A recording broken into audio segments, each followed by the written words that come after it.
Pozdrav svima, moj ime je Antonio i dobrodošli u novi video na kanalu Lokal Patriot. Prije svega hvala vam svima na velikoj podršci na prva dva videa koja sam objavio. Evo, čisto da kažem svima hvala i da kažem da ću se nastaviti truditi i da ću ispuniti valjda sva vaša očekivanja.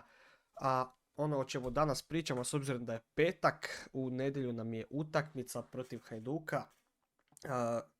Pa zapravo krenut ću od onih stvari koje nisu vezane za tu utakmicu, a spomenuo sam to u prošlom videu, a to je da plaće su kasnile ne samo igračima nego i ostalim djelatnicima u klubu, pa je situacija trenutno takva da je naša uprava jučer u četvrtak bila u Budimpešti, bila je u posjeti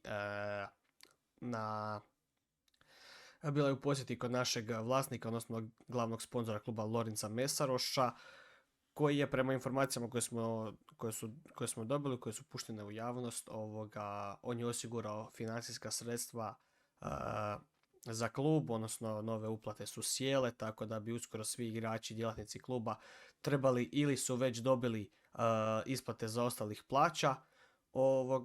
Ono što se svakako nije svidjelo Lorencu Mesarošu, barem kako se piše, to je da je uopće klub došao u tu situaciju da se novaca nema za isplatu, tako da se očekuju nekakve velike promjene po pitanju rukovodstva u klubu već od ovoga ljeta, ali o tome ćemo saznati malo više pred kraj same sezone kada budemo vidjeli i rezultatski rasplet ove stvarno grozne sezone za NK Osijek.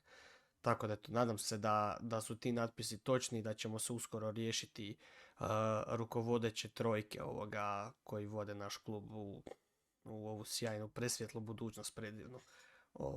Tako da eto, Lorenc Mesaroš je rekao svoje, tu svakako se tu puno pomoglo i kroz ove objave u mađarskim medijima, znači Bijelo-plava birtija je to odradila stvarno vrhunski posao, i napumpuje priču, slao je to Mađarima, a ja vjerujem da, s obzirom da su trenutno izbori u Mađarskoj, da Orban ne stoji baš najbolje, da je Lorencu Mesarošu bilo bitno da se ti medijski natpisi smire, da on tu utiša situaciju, jer s obzirom da je on, ajmo reći, dobar prijatelj i jedan veliki partner i suradnik Viktora Orbana, da im to baš ne ide u prilog, s obzirom da po nekakvim trenutnim anketama gube izbore koji će se održati valjda negdje u jesen u Mađarskoj, tako da nećemo sad o politici u Mađarskoj, nije da nas zanima, ali s obzirom ko nam je vlasnik kluba, usko smo povezani uz tu cijelu situaciju. Sada, ja bi prešao na najavu utakmice, znači nedjelja protiv Hajduka u 15:06. Ono što ću ja svima prvo reći je da što prije kupite ulaznice i da što ranije uđete na stadion, da se stvori jedna lijepa atmosfera za derbi protiv Dinama. Su svi ušli nešto ranije, onda je to već bilo bolja atmosfera. Ja ne znam zašto ljudi kod nas imaju običaj, meni se to ne sviđa, da se ulazi 5 do utakmice ili da se uđe pa se stoji dolje na šanku, pije se pivo, legamo i uzmi pivo, piga na tribini i to je to. A ne da nam se dogodi da naši igrači izlaze na zagrijavanje, ne dobiju pljesak. Naravno na sjeveru već je rasprodan maltene, tovara će sigurno biti, oni će imati podršku kao što i uvijek imaju u Osijeku.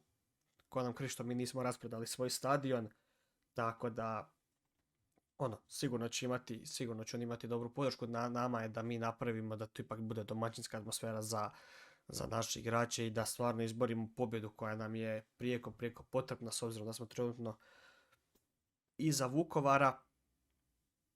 Sad, što se tiče same utakmice,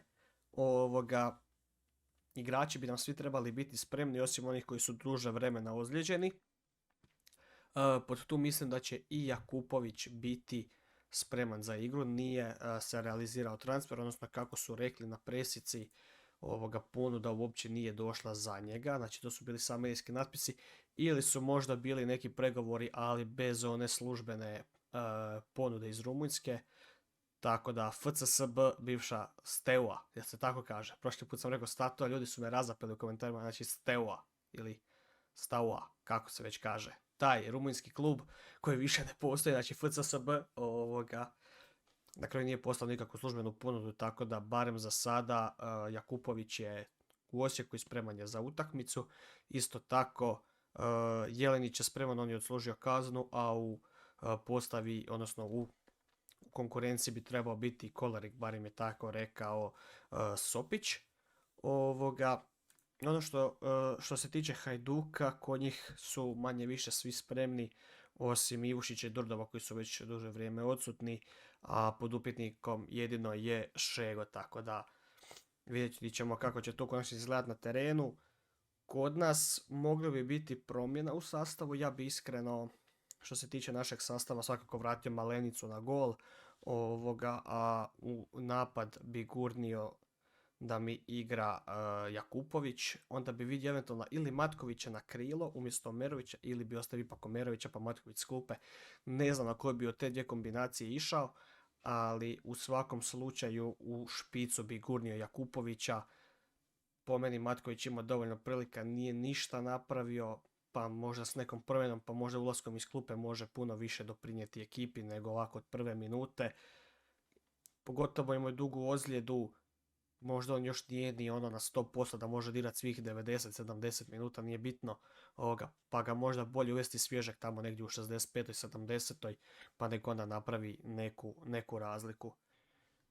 Što se tiče nekakve forme, ni Hajduk ni Osijek nisu tu nešto idealni od kako je počeo HNL ponovo sad u ovom proljetnom dijelu. Hajduk ima 2 izgubljene utakmice od Istre i od Gorice, pobjedili su sad Slaven Belupo 2-0. Naš Osijek stoji tako kako stoji isto. Nije čak ni toliko ni bitan rezultat. Izgubili smo od Varaždina, Rijeku smo dobili s Dinamom, od Dinama smo izgubili na Opusu. Ono što mene najviše brine je što mi nemamo igru. Mi smo i tu pobjedu protiv Rijeke manje više dobili na silu, nije to bila nekakva spektakularna igra, više je to išlo na nekakve mišiće i na nekakve pogreške Rijeke. Gol isto što smo zabili, malo nas je sreća pomazala, tako da to je po meni najveći problem koji dalje ostaje. Mi pod Sopićem nemamo nekakvu igru, to i dalje ne izgleda kao da imamo glavu i rep. Ima milion informacija koje dolaze da su i igrači malo nezadovoljni, da ni njima nije jasno točno šta se treba raditi, što se u konačnici vidi na terenu. Usporedit ću sad Osijek i onu utakmicu Vukovara protiv Istre. Vukovar je stvarno izgledao kao da zna šta radi. Čabraj je složio tu ekipu i oni su isto imali niz od par izgubljenih utakmica i sad ponovno ovu utakmicu protiv Istre kako su odigrali, oni stvarno trebaju biti zadovoljni i stvarno treba početi razmišljati o tome da bi oni vrlo lako mogli ostati u ligi. Vrlo lako ako se Osijek stvarno ne trgne, ako mi ne napravimo nekakve velike zaokrete u igri i dok se naši igrači trgnu. Ono što možda nas može malo veseliti, ali ne treba se opet obazirati na to, to je da je i Gorica u lošem nizu, da nama ni Gorica zapravo nije toliko daleko, da su tamo isto neki problemi unutar kluba, da bi oni isto lako mogli otpasti, ali po meni ne trebamo mi kalkulirati na to hoće li Gorica gubiti svoje utakmice, hoće li Vukovar gubiti svoje utakmice. Nama treba biti u cilju da mi uzimamo bodove i to već sada od ove utakmice protiv Hajduka, jer trenutno smo na -1 od Vukovara, ne smijemo im dozvoliti da mi kiksamo sad recimo protiv Hajduka, a oni igraju sa Slaven Belupom gdje, budimo realni, oni mogu uzeti bodove. Gdje oni stvarno mogu vrlo jednostavno uzeti bodove i to bi nas stavilo stvarno u jednu jako, jako lošu poziciju. Mi bi onda bili zapravo na -4 i to je onda veliki problem di mi moramo stizati, di više ne ovisimo sami o sebi, gdje mi igramo s njima za 2 vikenda, a s tom pobjedom bi mi opet bili u nekakvom bodovnom zaostatku za njima. Tako da to je u principu situacija koja nas čeka. Hajduk takav kakav je, otpali su, 5 bodova su iza Dinama, ali ja vjerujem da oni dalje imaju nekakve želje i ambicije da se bore do samoga kraja. Mislim, vidjeli smo prošla sezona kakva je bila, gdje su se na kraju 3 kluba borila za taj naslov, gdje su i mnogi kasnili puno više bodovno i rezultatski, pa su se vraćali, pa su drugi padali u formi, tako da Hajduk sigurno će ići na maksimalni ulov, njima je sada i rođendan kluba, tako da je to valjda još jedan dodatan motiv njima da uzmu ovu pobjedu, a -5 spram Dinama u ovom dijelu sezone i nije toliko možda loše za njih, s obzirom da Dinamo tek treba početi ponovno igrati te europske utakmice.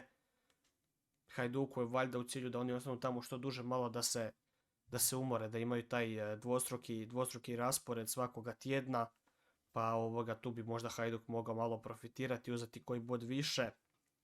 Od njih je u konačnici možda zakomplicirati tu borbu za naslov, tako da oni će svakako ići na 100% na nas.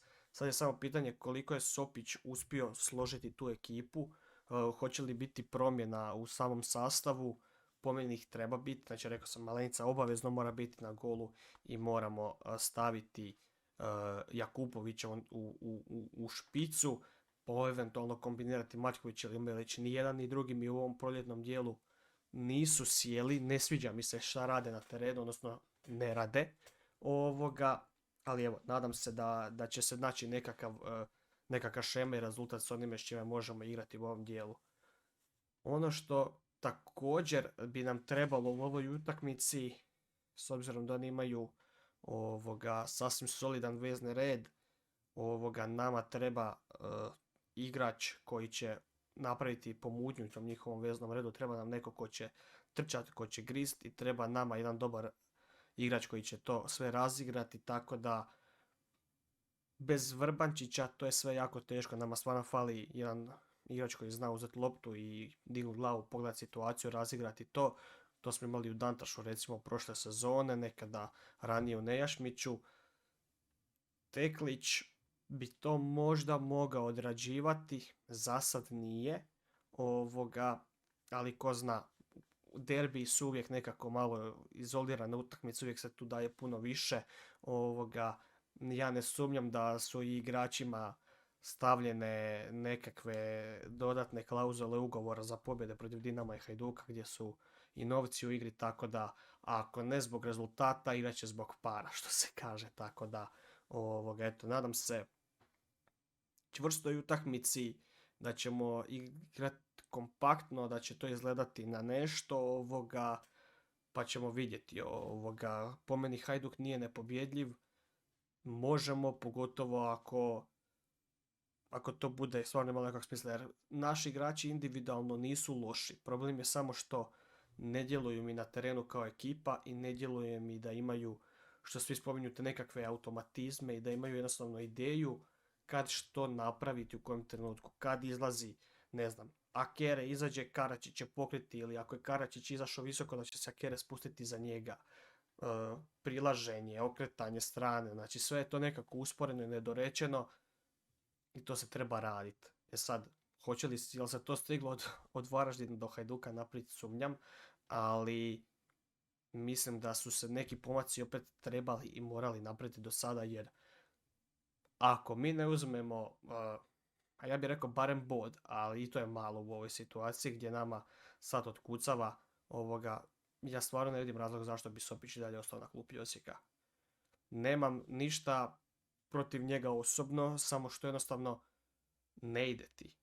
Jednostavno, možda si ti u globalu dobar trener za neki drugi klub, u ovoj situaciji u Osijeku ti nisi za to. Jednostavno, imao si, ovo će sad biti 12. utakmica, ti ako u 12 utakmica nemaš 2 pobjede i imaš klub koji ti je dao priliku, koji ti je dao uveo igrače koji si htio na prijelaznom roku, a ti ne uzimaš bodove, a boriš se za opstanak i ostaje ti sve manje i manje utakmica do kraja sezone, tebi glavni konkurent stalno bježi i oni pobjeđuju i čak pobjeđuju ekipe koje su tebi 5 komada utrpale, a oni na stadionu na kojem prvi put igraju na tom travnjaku uspiju pobijediti utakmicu. To je onda razlog da zapitaš i sebe i sve oko sebe šta ja radim, da li da možda odem sam, ne treba meni nikakav Sakalj ili Alen Petrović dati otkaz, jer jednostavno ne ide, ne možeš ti imati osvojenih koliko on ima.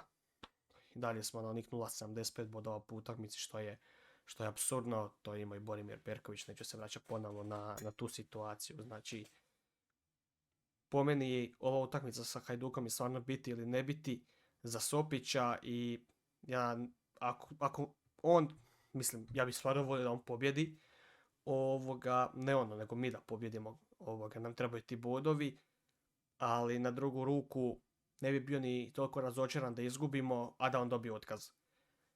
Jer mislim da nam treba neka promjena i da ovo ne ide. Možda nije normalno, možda, nije sigurno normalno da ti imaš 3 trenera u jednoj sezoni u klubu, ali mislim da je početna greška bila uopće što se Sopić doveo.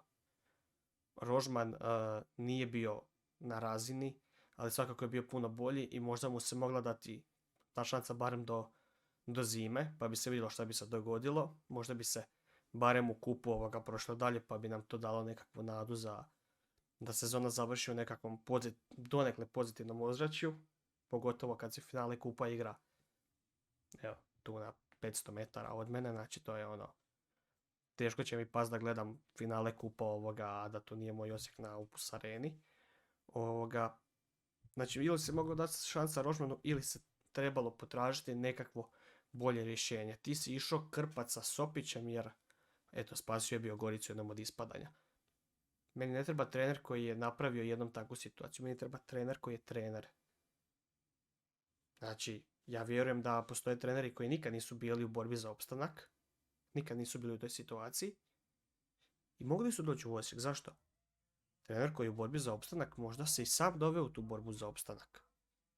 Pa se onda čupa. Znači, tako da, ok, Sopić će dolazi u Goricu spašavati, ali tebi treba trener koji primarno zna nogomet, a tek onda treba neko ko će biti, ne znam, terapeut igračima i objašnjavati im da je ovo borba za opstanak po 105. put na preskonferenciji i u kabini ili već sve ne. Tako da Sopić je po meni u startu bio pogreška, ali eto, tu je šta je. Tako da eto, nadam se da će ova utakmica biti prekretnica ili da ćemo mi pobijediti pa ćemo rezultatski krenuti naprijed, pa nek ostane Sopić do kraja sezone, boli me briga, a dokle god će on izboriti opstanak i dokle god će cijela situacija u klubu ići na bolje, ali i ako utakmica ode na drugu stranu i dođe opet do smjene trenera drugi put ove sezone, bit ću razočaran jer smo izgubili, nikad nisam sretan kad izgubimo, ali ako će ta izgubljena utakmica pokrenuti opet nekakve promjene na bolje, puno će mi lakše sjesti taj poraz, vjerujem i velikom broju navijača koji gledate ovo da se slažete sa mnom, da nam treba nešto od tog dvoja, odnosno pokret nekakvog pozitivnog niza. Pobjeda protiv Hajduka bi to svakako bila, onda imamo eto pobjedu dvije pobjede u 3 utakmice, to nije toliko loše. Ponovno se približavamo Vukovaru koji nam dolazi opet kažem za 2 tjedna ili jednostavno promjena trenera pa ćemo vidjeti kuda i kako dalje. Tako da evo, ne znam više što bih rekao, hvala vam na gledanju, napišite dolje u komentare nekakva svoja mišljenja i prognoze za ovu utakmicu protiv Hajduka i eto, vidimo se u nedjelju na Opus Areni, a u podcastu ponovo ponedjeljak gdje ćemo analizirati sve ono što smo gledali u nedjelju.